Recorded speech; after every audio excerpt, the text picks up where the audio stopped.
안녕하세요. 오늘은 집 공부에 대한 이야기를 한번 해보려고 해요.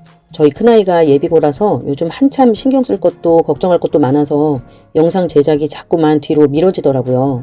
그도 그럴 것이 너무 중요한 고등 진학을 앞두고 아이랑 이런저런 이야기들을 정말 많이 하고 있는데 학원 도움 없이 혼자 계속하고 싶다는 아이를 보면서 많은 생각이 들더라고요. 같은 노력이라면 학원 도움을 받으면 좀 더 유리하지 않을까 제 생각은 그런데 아이는 오히려 혼자 하고 싶은 마음이 확고하더라고요. 제가 아무리 걱정이 많다고 하더라도 본인이 가장 불안할 텐데 옆에서 이래라 저래라 하게 되면은 불안을 더 부추기는 것 같아서 일단은 아이의 뜻을 따라야 하는 것이 맞지 않을까? 이제 그런 생각들을 하고 있거든요. 나중에 또 어떻게 마음이 바뀔지는 모르겠지만 말이에요. 그런데 또 아이랑 대화를 해보면 자기가 약한 부분을 잘 알고 있고 그걸 사교육으로 해결할 수 없다는 것을 누구보다 본인이 가장 잘 알고 있더라고요. 어떤 길을 선택하더라도 고등 진학을 앞두고 마음이 편할 수는 없겠죠. 이렇게 요즘 이런저런 하루하루를 보내다가 문득 드는 생각이 그래도 초등부터 집 공부를 정말 꾸준히 해오길 잘 했다는 생각이 들더라고요. 그래서 제가 오늘 이야기할 내용은 제가 거의 10년 가까이 아이들을 집 공부시키면서 느끼는 정말 좋은 점 몇 가지를 이야기해 보려고 해요. 물론 진짜는 고등을 경험해봐야 하겠지만 중간 점검이라는 생각으로 기록으로 한번 남겨보고 싶더라고요. 또 나중에 다시 보면은 어떻게 생각이 바뀌어 있을지도 궁금하고요. 집 공부로 아이들이 얻은 것, 그리고 부모인 제가 얻은 것들을 한 5가지 정도로 이야기를 해보겠습니다. 첫 번째는 아이들의 학습 주도성이에요. 뻔한 이야기라고 생각하지 마시고 학습 주도성은 어째서 집 공부를 통해서만 얻어질 수 있는지를 같이 다시 생각해보면 좋을 것 같아요. 학습 주도성은 집 공부로 얻을 수 있는 가장 핵심적인 가치라고 생각을 해요. 저희 아이들은 5학년 후반 정도부터 비슷하게 자기 공부 스타일이 생기기 시작을 했거든요. 물론 초등은 아직 제가 옆에서 챙기는 것들이 많이 있죠. 이 자기 주도성이라는 것은 하루아침에 생기는 것은 아니니까요. 아무래도 사교육에 의존하다 보면 숙제 위주의 학습을 하게 되기 때문에 자신의 학습 스타일을 형성하는 것과는 거리가 생길 수밖에 없죠. 이것저것 자기가 시도해보면서 자기와 맞는 방법을 찾아가는 과정이 바로 자기 주도 학습이니까요. 나와 맞는 방법을 꼭 찾아야겠다 이런 마음으로 하는 것은 아니지만 집 공부를 하면서 이런 방법은 나랑 맞구나 안 맞구나를 알 수가 있는 거죠.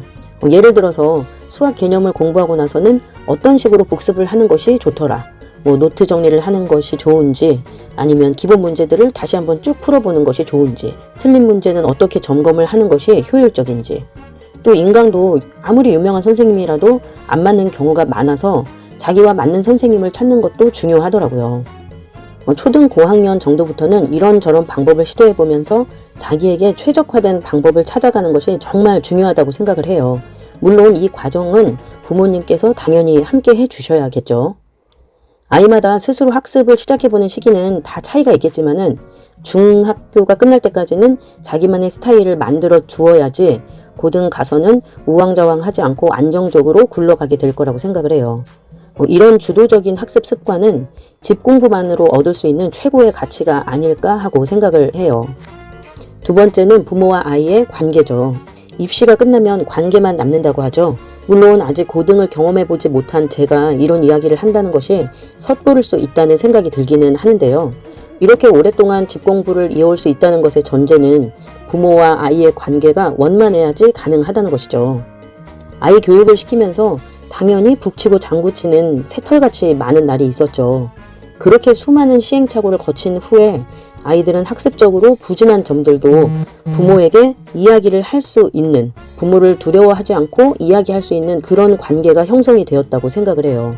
아이 자신이 공부를 누군가를 위해서 내가 해준다 이런 느낌이 아니라 자기의 공부로 느끼고 부족한 것들을 스스로 깨우치려면 부모와 학습에 대해서 모든 것을 이야기하고 있을 때 가능하다고 생각을 해요. 그래서 조금 부족하고 느리더라도 제대로만 하고 있다면 그것이 문제가 되지 않음을 부모와 마음 열고 이야기할 수 있을 때 아이의 학습 불안도 사라질 수 있는 것이거든요. 이렇게 부모와 아이 사이를 공부가 가로막고 있지 않다는 것은 정말 소중한 가치라고 생각을 해요. 세 번째는 여유 있는 일과로 진로 찾기 등 경험의 기회가 많다는 것이에요. 학교와 집만 왔다 갔다 하기 때문에 정말 시간적으로 여유가 많거든요. 가끔 친구들과 뽕을 빼고 놀고 들어와도 공부할 시간이 부족한 적은 거의 없게 되거든요. 게임과 유튜브를 하루에 1시간 정도로 보고 놀아도 취미 활동을 할 시간까지도 나오게 되니까요. 집에서 책도 만들고 아직까지도 이런저런 활동들을 하면서 자기가 좋아하는 것들이 뭔지를 빨리 찾을 수 있으니 진로 탐색의 경험을 다양하게 할 여유가 있게 되는 거죠. 네 번째는 경제적인 여유. 이번에 큰아이 때문에 수학학원 가격이라도 한번 알아보자고 했는데 정말 억소리가 나더라고요.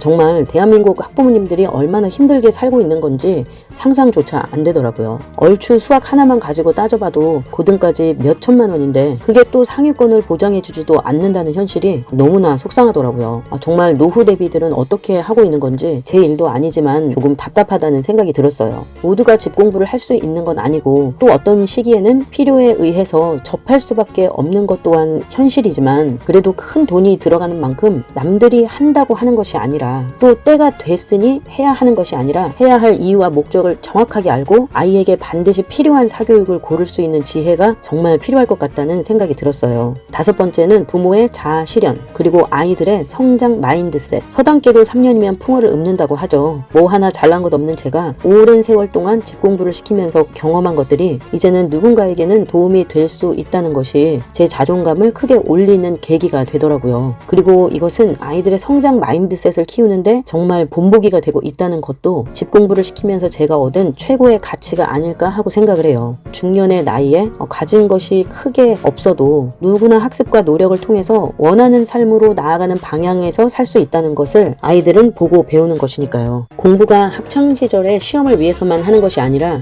이렇게 어른이 되어서도 필요한 공부를 할 수도 있구나.